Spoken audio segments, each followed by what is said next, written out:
의사 면허까지 버리고 한국어를 선택한 이집트 여의사. 그녀의 가족도 친구도 병원도 모두 말렸습니다. 그런데 그녀는 왜 무대에서 울고 있었을까요? 한국 드라마 한 편이 그녀 인생을 완전히 바꿔놓았습니다. 전 세계 언어학자들이 놀란 그 놀라운 이야기 지금 시작합니다. 안녕하세요. 제 이름은 마리암 카림이에요. 저는 이집트의 수도 카이로에서 태어났고 어릴 때부터 공부를 참 열심히 했어요. 부모님이 모두 선생님이셔서 공부에 대한 기대가 컸고 저도 그 기대에 부응하고 싶었어요. 중학교 때부터 장래 희망은 치과 의사였어요. 사람들이 아파서 고통받는 걸 보면 마음이 너무 아팠거든요. 특히 치통은 평범한 하루를 망치기 쉽잖아요. 누군가의 일상에 다시 웃음을 되찾아줄 수 있는 사람이 되고 싶었어요. 그래서 저는 열심히 공부했고 결국 카이로 대학교 치과대학에 들어갔어요. 그리고 졸업 후에는 제 이름을 건 작은 치과 클리닉을 열었죠. 환자들이 닥터 마리암이라고 불러줄 때마다 저는 뿌듯했어요. 제 노력과 꿈이 현실이 된 것 같았으니까요. 하지만 솔직히 말씀드리면 그때부터 제 마음속에는 설명하기 어려운 공허함이 자리 잡기 시작했어요. 저는 매일 아침 6시에 일어나서 출근 준비를 하고 환자들을 진료하고 저녁엔 피곤한 몸을 이끌고 집에 돌아와 그대로 침대에 쓰러지는 생활을 반복했어요. 사람들의 치아는 고쳐졌지만 제 마음은 점점 지쳐갔어요. 어느 날 밤 피곤에 절어 소파에 몸을 던지고 TV 리모컨을 아무렇게나 눌렀어요. 화면에 낯선 영상이 나타났는데 어딘지 모르게 깔끔하고 감성적인 분위기의 드라마였어요. 사람들은 익숙하지 않은 언어로 대화를 나누고 있었는데 자막에 한국어라는 단어가 보였어요. 한국 드라마네. 저는 중얼거리며 리모컨을 내려놓았어요. 별 기대 없이 본 그 드라마 정말 이상했어요. 10분만 보고 끌 줄 알았는데 끝날 때까지 눈을 뗄 수 없었어요. 그날 밤 이후로 저는 매일 퇴근하면 한국 드라마를 보기 시작했어요. 처음에는 화면 속 인물들이 입는 옷이나 말투, 도시 풍경이 신기해서 끌렸던 것 같아요. 그런데 점점 그 이상이었어요. 등장인물들의 따뜻한 대화, 서로를 챙겨주는 모습, 특히 부모와 자식, 연인과 친구들 간의 깊은 정이 느껴졌어요. 이집트에서도 가족에는 중요하지만 한국 드라마 속의 정은 무언가 달랐어요. 부드러우면서도 강한 감정이었어요. 그리고 어느 순간부터 자막 없이 한국어를 들어보고 싶다는 생각이 들었어요. 무슨 말인지 모르겠는데도 그 말소리 자체가 마치 음악처럼 느껴졌거든요. 부드럽고 리듬감 있는 그 언어가 귀에 계속 맴돌았어요. 그래서 처음으로 유튜브에 한국어 기초 강의를 검색해봤어요. 생각보다 많은 강의가 있었고 무료로 볼 수 있는 것도 많았어요. 저는 안녕하세요, 감사합니다, 사랑합니다부터 따라하기 시작했어요. 입으로 소리를 내면서 발음도 흉내내봤죠. 처음엔 너무 어려웠어요. 이집트 아랍어에는 없는 소리도 많았고 받침이라는 개념도 이해하기 힘들었어요. 그런데 이상하게 재미있었어요. 치과에서 일할 때보다 오히려 이 짧은 연습 시간이 저를 더 설레게 만들었어요. 병원 동료들은 저를 이상하게 보기도 했어요. 특히 제 동료였던 파트마는 저에게 이렇게 말했어요. 마리암, 너 요즘 이상해졌어. 뭐하러 그런 이상한 나라 말을 배워? 넌 이집트 최고의 치과 의사잖아. 드라마나 보고 말지 너무 빠지지 마. 그 말에 마음이 상했어요. 하지만 저도 제가 왜 이렇게 빠져드는지 정확히 설명할 수는 없었어요. 다만 하나는 확실했어요. 저는 치과 의사로 살아온 수년보다 한국어를 배우기 시작한 그 몇 주가 훨씬 더 생기 있고 제 자신을 살아있는 사람처럼 느끼게 해줬다는 거예요. 한국어 공부는 점점 본격적으로 변했어요. 퇴근 후엔 매일 1시간씩 유튜브 강의를 들었고 주말에는 아예 집에서 꼼짝하지 않고 노트에 한국어 단어를 써봤어요. 알파벳도 아닌 한글이라는 문자가 너무 신기했어요. 자음과 모음이 결합해서 글자를 만든다는 구조는 지금까지 배웠던 언어와는 완전히 달랐어요. 세종대왕이라는 사람이 600년 전에 이 문자를 만들었다는 사실도 나중에 알게 되었고, 그 철학과 원리를 알고 나니 한글이 단순한 글자가 아니라 인류 전체를 위한 발명품처럼 느껴졌어요. 이런 저의 변화는 가족들에게도 낯설었어요. 아버지는 제가 일에만 몰두하던 딸이 갑자기 외국어에 빠져 있으니 걱정이 되셨는지 이렇게 말씀하셨어요. 마리암, 한국어는 너랑 아무 상관없는 언어야. 잠깐 취미로 끝내. 넌 의사잖니? 드라마는 그냥 드라마일 뿐이야. 어머니는 더 심했어요. 그만 좀 해. 지금 몇 살인데 아직도 드라마에 빠져서 그러니. 결혼도 해야지. 가족들은 제게 현실을 말하고 싶었겠죠. 하지만 저는 현실 속에서 숨막혀 왔기에 이 작은 취미가 오히려 숨통을 틔워주고 있었어요. 하루는 병원 점심시간에 조용한 구석에 앉아 유튜브로 한국어 강의를 듣고 있었어요. 제가 따라 말한 밥 먹었어요. 라는 문장이 귀엽게 들렸는지 옆자리 동료가 킥킥 웃으며 이렇게 말했어요. 밥은 우리나라 말이잖아. 왜 그 나라 말로 물어봐? 이제 환자한테도 의자에 앉으세요 라고 하겠네. 그 말이 농담이라는 건 알았지만 저는 웃을 수 없었어요. 그 말 한마디가 제 마음에 작은 상처를 남겼거든요. 그렇지만 이상하게도 그런 상처들조차도 제가 진짜 원하고 있다는 걸 증명해 주는 것 같았어요. 쉽게 포기하지 못하겠더라고요. 한국어는 이제 제 마음의 도피처가 아니라 새로운 가능성이 되었어요. 어느 날 유튜브에서 글로벌 한국어 스피치 대회라는 영상을 보게 되었어요. 세계 여러 나라의 사람들이 자신들의 한국어 이야기를 소개하는 대회였는데 우승자는 한국에 초청되어 연수를 받을 수 있다고 했어요. 그 순간 제 심장이 두근거리기 시작했어요. 나도 저 대회에 나가볼 수 있을까? 만약 한국에 갈 수 있다면 그건 어떤 기분일까? 생각은 점점 커졌고 마침내 저는 결심하게 되었어요. 내 인생을 조금 바꿔보자고요. 이 치과 의사라는 이름표 뒤에 숨겨졌던 진짜 마리암을 꺼내보기로 한 거예요. 그리고 그 순간이 바로 제 인생의 균열이 시작된 순간이었어요. 평범하던 하루 그 틈 사이로 작은 빛이 들어오기 시작했던 거예요. 퇴직계를 제출한 후 저는 완전히 새로운 삶을 살기 시작했어요. 매일 아침 병원 대신 책상 앞에 앉았고 환자들의 치아를 살피는 대신 한국어 단어 하나하나를 노트에 또박또박 써내려갔죠. 전에는 환자의 통증을 덜어주는 일이 제 역할이었다면 이제는 제 마음속 불안을 다독이며 꿈을 향해 나아가는 시간이었어요. 혼자서 시작한 공부는 생각보다 쉽지 않았어요. 말은 물론이고 듣기도 쓰기도 모두 낯설었거든요. 아무리 반복해서 봐도 받침이라는 개념은 도무지 익숙해지지 않았고 영상 속 배우들이 말하는 속도는 번개처럼 빠르게 느껴졌어요. 그래도 포기하고 싶지 않았어요. 이건 단순한 호기심이 아니라 제 인생을 바꿔보고 싶다는 갈망이었으니까요. 시간이 지나면서 점점 외로움이 커졌어요.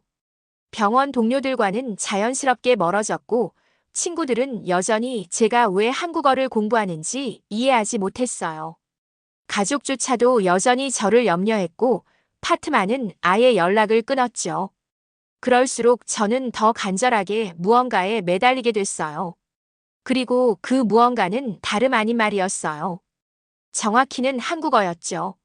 그러던 어느 날 저는 인터넷 검색 중에 카이로 한국문화원이라는 이름을 발견했어요. 믿기지 않았어요. 카이로 한복판에 한국 문화와 언어를 배울 수 있는 공간이 있다는 사실이요.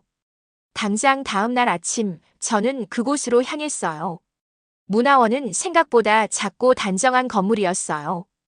입구에 적힌 모두를 위한 한글이라는 문구가 유독 따뜻하게 느껴졌어요. 문화원 안으로 들어서자 한국어 책들과 포스터들이 가득한 작은 도서관이 있었고 그 한편에는 한국 음악이 은은하게 흐르고 있었어요. 그리고 그곳에서 저는 제 인생의 두 번째 전환점을 맞이했어요. 김 선생님이라는 이름표를 단 한국인 선생님이 제게 다가오셨어요. 저는 서툰 한국어로 인사를 했고 선생님은 환하게 웃으며 제 말을 끝까지 들어주셨어요. 그리고는 조심스럽게 말하셨죠. 문화원에서는 매주 토요일마다 한국어 스터디 그룹이 열려요. 관심 있으시면 함께 해보시겠어요? 그 말에 눈물이 날 뻔했어요. 드디어 누군가 제 열정을 이해해 주는 것 같았거든요. 그렇게 저는 매주 문화원에 가기 시작했어요. 거기서 만난 친구들은 모두 저와 비슷했어요. 각자 다른 이유로 한국어에 빠진 사람들이었고, 그들 역시도 주변의 시선과 편견 속에서 공부를 계속하고 있었어요. 그들과 함께 공부하면서 저는 처음으로 혼자가 아니라는 생각이 들었어요. 그 중에서도 특히 친해진 사람은 아미라였어요.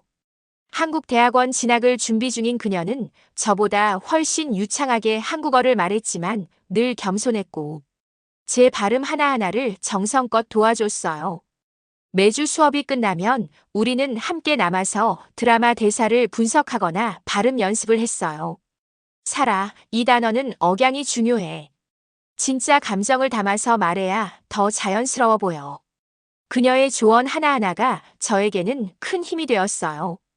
그리고 그렇게 몇 주가 흘렀을 무렵 저는 놀라운 변화를 경험하게 됐어요.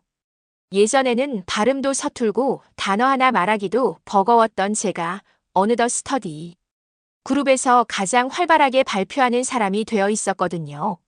하지만 그만큼 책임감도 커졌어요. 스피치 대회의 예선 접수가 시작된다는 소식이 들려왔고 저는 마음이 덜컥 내려앉았어요. 제 실력으로 과연 이 예선을 통과할 수 있을까 하는 불안감이 밀려왔죠. 그날 밤 저는 아미라에게 말했어요. 혹시 나 아직 준비가 안 된 건 아닐까? 그냥 지금처럼 조용히 공부만 하는 게 더 나을지도 몰라. 그 말을 들은 아미라는 잠시 조용히 저를 바라보다가 말했어요. 마리암, 나도 처음엔 그랬어. 하지만 말이야, 사람은 자기가 꿈꾸는 곳으로 가는 게 아니라 도전하는 곳으로 가는 거야. 그 말이 제 가슴을 강하게 울렸어요. 저는 다시 한번 용기를 내기로 했어요. 그리고 다음 날 김 선생님의 도움을 받아 예선 영상 대본을 작성하기 시작했어요. 그 영상에는 저의 진심이 담겨 있었어요. 치과 의사로서의 삶, 한국어를 통해 변화된 제 시선, 그리고 지금까지 겪은 모든 어려움과 감정들. 저는 울면서도 웃으면서도 그 대본을 썼어요. 그리고 며칠 뒤 드디어 영상 촬영을 마쳤고 예선 접수를 마쳤습니다. 영상 제출 버튼을 누르는 순간 손이 떨렸어요. 하지만 마음은 오히려 편안했어요. 마치 오랫동안 고민하던 결정을 마침내 해낸 것 같은 느낌이었죠. 그날 밤 저는 문화원 옥상에서 밤하늘을 올려다보며 조용히 생각했어요. 이 길이 어디로 이어질지 몰라도 나는 지금 나 자신을 믿고 있어. 그리고 그것만으로도 충분했어요. 꿈은 바로 그 믿음에서 시작되는 거니까요. 한국어를 공부하기 시작한 지 몇 달이 지나자 제 일상은 완전히 달라졌어요. 예전에는 퇴근 후 텅 빈 거실에서 무의미하게 TV 채널을 돌리곤 했는데 이제는 노트북 화면에 나오는 자막 없는 한국 예능을 따라 웃고 낯선 단어를 찾아가며 그 의미를 음미하는 시간이 하루 중 가장 소중한 시간이 되었어요. 가끔은 병원에서 점심시간이 남을 때면 휴게실 구석에 앉아 조용히 한국어 노트를 펼쳐봤어요. 발음이 헷갈리는 단어에는 별표를 치고 표현이 마음에 드는 구절에는 빨간 펜으로 밑줄을 그어가며 외웠죠. 괜찮아요. 고마워요. 수고했어요. 같은 말들이 어쩐지 마음을 따뜻하게 감싸주는 것 같았어요. 한국어는 단순한 언어 이상의 것이었어요. 제게는 마치 어떤 벽을 넘어 새로운 세계로 건너가는 다리 같았죠. 하지만 여전히 주변의 시선은 차가웠습니다. 파트만은 여전히 저를 볼 때마다 고개를 젓고 다른 동료들도 살아, 언제까지 그런 거에 빠져 있을 건데? 라고 농담처럼 말하곤 했어요. 저도 웃으며 넘기긴 했지만 마음 한켠에서는 내가 이상한 길을 걷고 있는 걸까 하는 불안감이 고개를 들었죠. 그러던 어느 날 문화센터 한국어 스터디에서 특별한 제안이 나왔어요. 다음 주엔 각자 자기 한국 이름을 지어서 발표해보는 게 어때요? 선생님의 제안이었죠. 처음엔 다들 웃었지만 곧 진지한 분위기가 감돌았어요. 저도 그날부터 머릿속으로 수없이 이름을 떠올렸습니다. 발음도 예쁘고 제 이야기를 담을 수 있는 이름이 없을까 고민했죠. 며칠을 고민한 끝에 제가 선택한 이름은 하은이었어요. 하는 하늘을 뜻하고 은은 은혜, 혹은 조용하고 따뜻한 느낌을 준다고 하더라고요. 하늘처럼 넓고 따뜻한 마음을 가진 사람이 되고 싶다는 제 소망을 담은 이름이었어요. 발표날 제가 조심스럽게 말했어요. 저는 제 한국 이름을 하은이라고 정했어요. 하늘처럼 자유롭고 은은하게 남을 도울 수 있는 사람이 되고 싶어서요. 그 말을 하는 순간 제 마음속에서 뭔가가 딱 맞아떨어지는 느낌이 들었어요. 이건 단지 이름 하나가 아니었어요. 제 새로운 꿈에 정체성을 부여한 순간이었죠. 그날 이후로 저는 일기를 한국어로 쓰기 시작했어요. 처음에는 짧은 문장들로 시작했어요. 오늘은 피곤했다. 그래도 한국어 공부를 했다. 재미있다. 이런 문장들이 점점 길어졌고 하루하루가 한글로 기록되는 일상이 되었죠. 그 작은 공책 한 권이 제 하루의 정리이자 마음의 거울이 되었어요. 그러던 어느 날 문화센터 선생님이 저에게 따로 말씀하셨어요. 하은 씨, 혹시 내년에 열리는 한국어 말하기 대회에 참가해 볼 생각 있으세요? 순간 심장이 쿵 내려앉는 것 같았어요. 제가요? 아직 부족한데요. 선생님은 웃으며 고개를 저으셨어요. 아직 멀었다고 느끼는 사람이 가장 멀리 가요. 하은 씨라면 충분히 할 수 있어요. 그날 밤 저는 책상 앞에 앉아 오랜만에 진지하게 저 자신을 들여다봤어요. 나는 어디로 가고 있지? 이 길이 정말 나에게 맞는 걸까? 그리고 깨달았어요. 비록 이 길이 낯설고 외로울지라도 적어도 지금의 저는 제 삶을 스스로 선택하고 있다는 사실이 너무나 소중하다는 걸요. 이름 하나로 제 마음에 불이 켜졌고 그 불빛이 제 앞날을 밝혀주고 있었어요. 꿈은 이제 더 이상 막연한 바람이 아니었어요. 이름이 생긴 순간부터 그건 목표가 되었고 제가 향해 걸어가야 할 길이 되었어요. 한국어 말하기 대회 참가를 제안받은 그날 밤 저는 참 많은 생각이 들었어요. 머릿속이 복잡하고 마음이 두근거리더라고요. 설렘과 두려움이 동시에 밀려왔어요. 한편으로는 내가 정말 그 무대에 설 수 있을까? 라는 의심도 들었죠.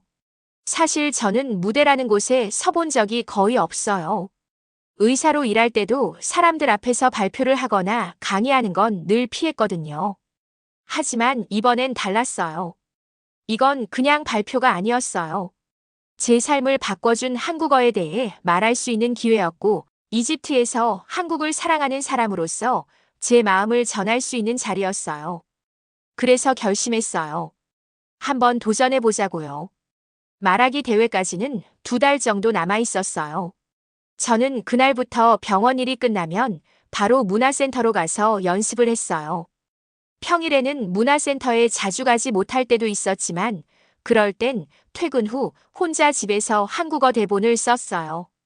처음엔 종이에 펜으로, 나중에는 노트북으로 계속 고치고 다듬었죠. 안녕하세요. 저는 마리암 카림입니다. 한국 이름은 하은이에요. 이 이름에는 하늘처럼 자유롭고 은은한 마음으로 사람을 돕고 싶은 제 꿈이 담겨 있어요. 이 문장으로 시작하는 대본을 매일같이 반복해서 읽었어요. 그 짧은 인사말조차 처음에는 발음이 자꾸 꼬였고 목소리도 너무 떨렸어요. 정말 내가 잘할 수 있을까? 하는 불안감이 하루에도 몇 번씩 들었죠. 하지만 포기하고 싶지는 않았어요. 가장 힘들었던 건 제 마음을 어떻게 한국어로 표현해야 할지 몰랐을 때였어요. 이집트에서 치과 의사로 일하면서 느꼈던 공허함, 한국 드라마를 통해 만난 따뜻한 정, 그리고 처음 한국어를 배우기 시작했을 때의 설렘. 이 복잡한 감정들을 어떻게 짧은 말로 설명할 수 있을까요? 그럴 땐 늘 문화센터 선생님이 큰 힘이 되어 주셨어요. 하은 씨, 완벽한 문장이 중요한 게 아니에요. 진심이 담긴 말이면 돼요. 당신이 왜 한국어를 좋아하게 되는지, 어떤 마음으로 이 자리에 섰는지, 그게 가장 중요해요. 그 말을 들은 후 저는 대본을 다시 쓰기 시작했어요. 문법이 틀려도 좋고 단어가 부족해도 괜찮았어요. 그냥 제가 느낀 그대로를 담았어요. 그리고 마침내 대본이 완성됐을 때 저는 작은 의자에 앉아 조용히 울었어요.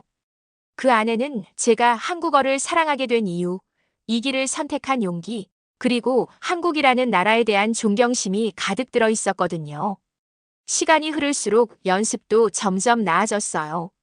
문화센터 친구들이 관객 역할을 해주면서 저의 발표를 지켜봐줬고, 그들은 발표가 끝날 때마다 박수를 쳐주며 응원해줬어요. 하은, 오늘은 진짜 감동적이었어. 발음이 훨씬 자연스러워졌어. 이제 무대에서도 충분히 잘할 수 있을 거야. 그런 응원들이 쌓일수록 저의 자신감도 조금씩 자라났어요. 무대에 서는 게 두렵지 않은 건 아니었지만 그 두려움을 넘어서고 싶다는 마음이 더 커졌죠. 그런데 어느 날 생각지도 못한 일이 일어났어요. 병원에서 함께 일하던 한 동료가 제 말하기 대회 참가 소식을 듣고 비웃은 거예요. 하은, 너 정말 그 무대에 설 생각이야? 전문 통역사도 아니고 발음도 아직 어설픈데 그게 무슨 의미가 있어? 그 말은 칼처럼 가슴을 찔렀어요. 그날 밤 저는 한참을 울었어요. 그동안 쌓아온 용기가 그 한마디에 무너지는 것 같았어요. 내가 뭘 바라고 이걸 시작했지? 괜히 사람들에게 웃음거리가 되는 건 아닐까?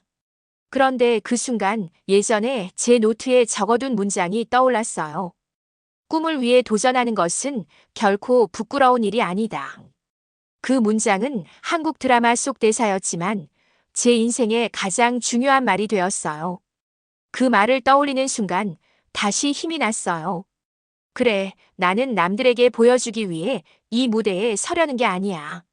내 꿈을 위한 길을 걸어가고 있는 거야. 내 목소리로, 내 언어로 나를 표현하고 싶은 거야. 그리고 그날 이후로 저는 더 이상 주저하지 않았어요. 발표 연습을 녹음해서 스스로 듣고 고치고 거울 앞에서 손짓과 표정까지 점검했어요. 시간 날 때마다 짧은 영상을 찍어서 친구들과 공유했고 그들은 늘 따뜻한 피드백을 보내줬죠. 말하기 대회가 다가올수록 마음은 점점 더 바빠졌지만 이제 저는 두려움보다 설렘이 더 컸어요. 무대 위에 선다는 것, 저에겐 그것이 단순한 발표 이상의 의미였어요. 제 인생을 바꾼 한국어에 대한 고백이자 이집트 여성으로서 세상에 전하고 싶은 메시지였으니까요. 한국어는 단지 언어가 아니었어요. 제 마음을 표현할 수 있는 새로운 도구였고 저를 더 깊이 이해하게 만든 거울 같은 존재였어요. 그리고 이제 그 언어로 제 이야기를 전할 시간이 다가오고 있었어요. 말하기 대회 당일 아침이 밝았어요. 밤새 거의 잠을 못 잤어요. 머릿속에는 제가 준비한 발표문이 계속 맴돌았고 혹시 무대에서 말이 막히면 어쩌나 하는 걱정이 머리에서 떠나지 않았어요. 손끝이 떨리고 속은 텅 빈 느낌이었어요. 하지만 한편으로는 이상하게도 마음 한켠에서 묘한 기대감이 꿈틀거리고 있었어요. 오늘은 내가 나를 말하는 날이야. 완벽하지 않아도 돼. 진심만 전하면 돼. 문화센터에서 아미라와 김 선생님이 미리 준비해준 한복을 입었어요. 연보라색 고운 한복이었는데 입는 순간 마음이 차분해졌어요. 마치 무언가 특별한 의식을 치르는 사람처럼 제 삶에서 중요한 변화를 앞두고 있다는 걸 온몸으로 느꼈어요. 대회 장소는 카이로의 한 한국문화원에서 열렸어요. 현장에는 다양한 국적과 배경을 가진 참가자들이 있었어요. 누군가는 한국 기업에서 일하는 사람이고 누군가는 유학 준비 중인 학생이었고 또 누군가는 한국인과 결혼한 이집트인이었어요. 각자의 사연과 이유로 한국어를 배우게 된 사람들이었죠. 저는 대기실에서 차례를 기다리며 조용히 눈을 감았어요. 내가 왜 이 자리에 섰는지 잊지 말자. 이건 경쟁이 아니라 나의 이야기야. 그렇게 스스로 다짐했어요. 드디어 제 이름이 불렸어요. 다음 참가자는 이집트 카이로에서 온 마리암 카림, 한국 이름 하은 씨입니다. 무대 위로 올라가는 그 짧은 순간 세상이 느리게 움직이는 것 같았어요. 조명이 저를 비추는 순간 사람들의 얼굴이 뿌옇게 보였고 마이크 앞에 섰을 때 심장이 제 귀에서 들릴 만큼 크게 뛰었어요. 안녕하세요. 저는 마리암 카림입니다. 한국 이름은 하은이에요. 첫 마디를 꺼내는 순간 목소리가 조금 떨렸어요. 하지만 앞에 앉아 계시던 김 선생님과 아미라의 눈빛을 보는 순간 갑자기 마음이 편안해졌어요. 그제서야 저는 준비한 대사를 천천히 그리고 또박또박 말할 수 있었어요. 저는 이집트에서 치과 의사로 일해왔어요. 사람들의 아픔을 치료하며 살아왔지만 제 마음속 허전함은 점점 커져만 갔어요. 그러다 우연히 한국 드라마를 보게 되었고 거기서 처음으로 따뜻한 정이라는 걸 느꼈어요. 관객들이 조용히 고개를 끄덕이고 있었어요. 그 반응이 제게 큰 힘이 되었어요. 저는 말을 이어갔어요. 처음에는 그저 드라마의 이야기라고 생각했어요. 하지만 그 속에 담긴 진심과 배려, 예절은 저를 사로잡았어요. 그래서 한국어를 배우기 시작했어요. 쉬운 길은 아니었어요. 의사라는 직업을 잠시 내려놓고 한국어에 도전하는 일은 많은 사람들에게 이해받지 못했죠. 제 목소리가 살짝 떨렸어요. 그동안의 감정이 밀려왔거든요. 그 순간 제 손 안에 들고 있던 작은 메모지를 바라봤어요. 거기엔 제가 가장 좋아하는 문장이 적혀 있었어요. 꿈을 위해 도전하는 건 결코 부끄러운 일이 아니다. 그 말을 꺼내는 순간 제 마음에 있던 두려움이 사라지는 걸 느꼈어요. 저는 마치 제 자신에게 이야기하듯 제 인생을 들려드렸어요. 한국어를 배우면서 만난 문화센터의 친구들, 제가 왜 한글을 사랑하게 되는지, 한국어가 어떻게 제 마음을 열어줬는지 모든 이야기를 진심을 담아 전했어요. 한국어는 제게 단순한 외국어가 아니었어요. 그것은 제 삶의 문을 열어준 열쇠였어요. 저는 이제 단순히 말을 배우는 사람이 아니라 저 자신을 찾은 사람이 되었어요.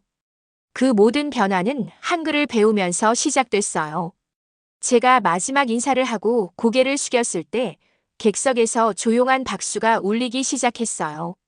그리고 그 박수는 점점 커졌어요.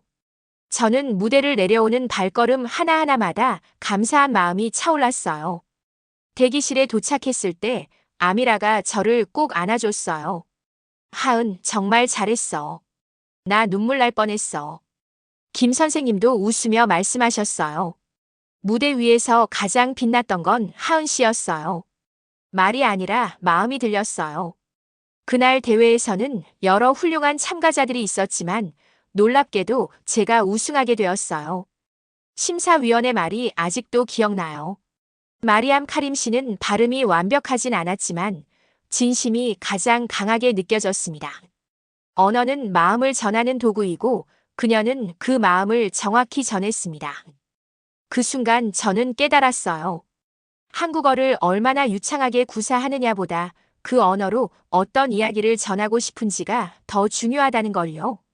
우승 이후 많은 사람들이 저에게 다가와 말했어요. 어떤 한국인 관광객은 저에게 이렇게 말했어요. 하은 씨 이야기를 듣고 울 뻔했어요. 우리가 가진 언어를 이렇게 소중히 여겨주는 외국인이 있다는 게 감동이에요. 그 말은 제게 큰 선물이었어요. 이제 저는 단지 한국어를 배우는 사람이 아니라 두 문화를 잇는 다리 역할을 하고 싶었어요. 그날 밤 저는 처음으로 가족에게 전화를 걸었어요. 아버지의 목소리가 들렸어요. 마리암, 자랑스럽다. 내가 선택한 길이 맞았다는 걸 이제야 알겠구나. 그 말에 저는 조용히 눈물을 흘렸어요. 드디어 제가 선택한 길이 누군가에게 인정받은 느낌이었어요. 그게 아버지라서 더 감동적이었죠. 말하기 대회는 끝났지만 저의 여정은 이제 막 시작이었어요. 한국이라는 나라, 한글이라는 문자, 그리고 한국어라는 새로운 삶의 도구가 제게 새로운 세상을 열어주었어요. 앞으로 저는 이 길을 계속 걸어갈 거예요. 더 많은 사람에게 제 이야기를 전하고 싶었어요. 그리고 저는 마음속으로 조용히 다짐했어요. 이제부터는 내가 받은 감동을 다른 사람들에게 전할 차례야. 한국에서의 석 달이 정말 눈 깜짝할 사이에 지나갔어요. 처음엔 낯설고 조심스러웠지만 이제는 이 거리가 마치 제 동네처럼 느껴질 정도예요. 교육기관의 마지막 수업이 끝나고 우리는 각자의 자리로 돌아가기 전 작은 수료식을 가졌어요. 선생님들께선 저를 누구보다 진심이 담긴 학습자라며 칭찬해 주셨고 친구들도 포옹하며 저의 새로운 시작을 응원해 줬어요. 한국을 떠나기 전날 밤 저는 서울 남산에 올랐습니다. 아래로 펼쳐지는 반짝이는 도시의 불빛을 바라보며 이곳에서 내가 얼마나 많은 걸 배웠는지 곱씹어 봤어요. 한글은 단지 문자가 아니라 나를 변화시킨 열쇠였다는 생각이 들었습니다. 카이로로 돌아가던 비행기 안에서 제 가슴은 여전히 두근거렸어요. 예전과는 달리 무언가 단단히 자리 잡은 느낌이었어요. 제게도 이제는 목표가 있고 제가 걸어야 할 길이 명확해졌기 때문이죠. 도착하자마자 한국어 통역사로 일할 준비를 시작했어요. 제가 연결된 곳은 의료기기를 수출하는 한국 기업의 이집트 지사였고 통역뿐 아니라 교육과 문화 브리핑까지 다양한 역할을 맡게 되었어요. 처음엔 두렵고 떨렸지만 한국에서 배운 것들이 하나하나 제 실전에서 빛을 발하기 시작했어요. 회의 통역 도중 한국 측 대표가 저에게 조용히 말했어요. 카림 씨, 덕분에 저희도 마음이 편하네요. 정말 자연스럽게 연결해 주시네요. 그 말을 듣는 순간 저는 안에서 무언가 찡하게 올라왔어요. 드라마를 보며 막연히 그려왔던 일이 현실로 펼쳐지고 있는 거였죠. 업무에 적응하면서도 저는 매주 문화센터에서 자원봉사로 한국어 기초 강의를 도왔어요. 한국어를 배우고 싶어하는 이집트 청년들에게 제가 받은 감동을 조금이나마 나누고 싶었거든요. 그 중에는 과거의 저처럼 자신감을 잃고 방황하는 이들도 있었어요. 선생님, 저 같은 사람도 정말 할 수 있을까요? 이런 질문을 받을 때마다 저는 눈을 마주보며 말했어요. 저도 똑같았어요. 처음엔 너무 멀게만 느껴졌지만 한 걸음씩 걷다 보니 길이 열렸어요. 당신도 할 수 있어요. 그렇게 하루하루가 지나며 저는 이집트와 한국을 잇는 작은 다리가 되어가고 있었어요. 그러던 어느 날 카이로 한국문화원에서 연락이 왔어요. 마리암 선생님의 이야기를 강연으로 들려주실 수 있을까요? 처음엔 당황했지만 곧 수락했어요. 제 이야기가 누군가에게 작은 용기가 될 수 있다면 그건 제가 받은 사랑을 되돌려주는 길이니까요. 강연 날 수많은 사람들이 모여 있었어요. 전통복을 입은 이들도 있었고 드라마 속 배우 이름이 적힌 옷을 입은 사람들도 있었어요. 무대에 서서 마이크를 잡았을 때 손이 조금 떨렸지만 마음은 이상하게 평온했어요. 안녕하세요. 저는 마리암 카림입니다. 예전엔 치과 의사였고 지금은 한국어 통역사로 일하고 있어요. 제 이야기는 한국 드라마에서 시작됐어요. 그리고 저는 제 여정을 이야기했어요. 한국어 공부, 가족들의 반대, 문화센터에서의 수업, 그리고 서울에서의 삶. 사람들의 눈빛이 점점 진지해졌고 중간중간 눈시울을 붉히는 분들도 보였어요.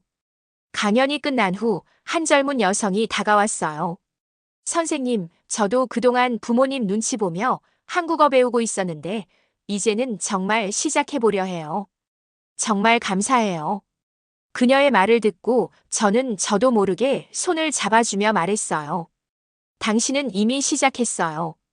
지금 이 용기, 그게 시작이에요. 이제 저는 더 이상 혼자가 아니었어요. 한 사람의 변화는 또 다른 사람의 길이 될 수 있다는 걸 저는 몸소 느꼈어요.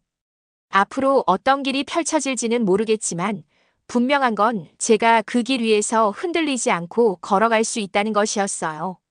마리암 카림, 그녀는 누구보다 안정적인 삶을 살고 있었지만 가슴이 뛰지 않는 삶은 의미가 없다고 말합니다. 처음엔 낯설고 조롱받았던 한국어는 어느새 그녀 인생의 열쇠가 되었고 그녀는 이제 두 문화 사이를 잇는 다리가 되어 수많은 사람들에게 영감을 주고 있습니다. 한 사람의 도전은 작은 물결처럼 퍼져나가 또 다른 누군가의 희망이 됩니다. 여러분도 혹시 가슴속에 묻어둔 꿈이 있나요? 그 꿈을 향해 한 걸음 내딛는 오늘이 당신 인생의 새로운 시작이 될지도 모릅니다. 여러분, 세상에서 가장 아름다운 변화는 바로 내가 나다워지는 순간에 시작됩니다.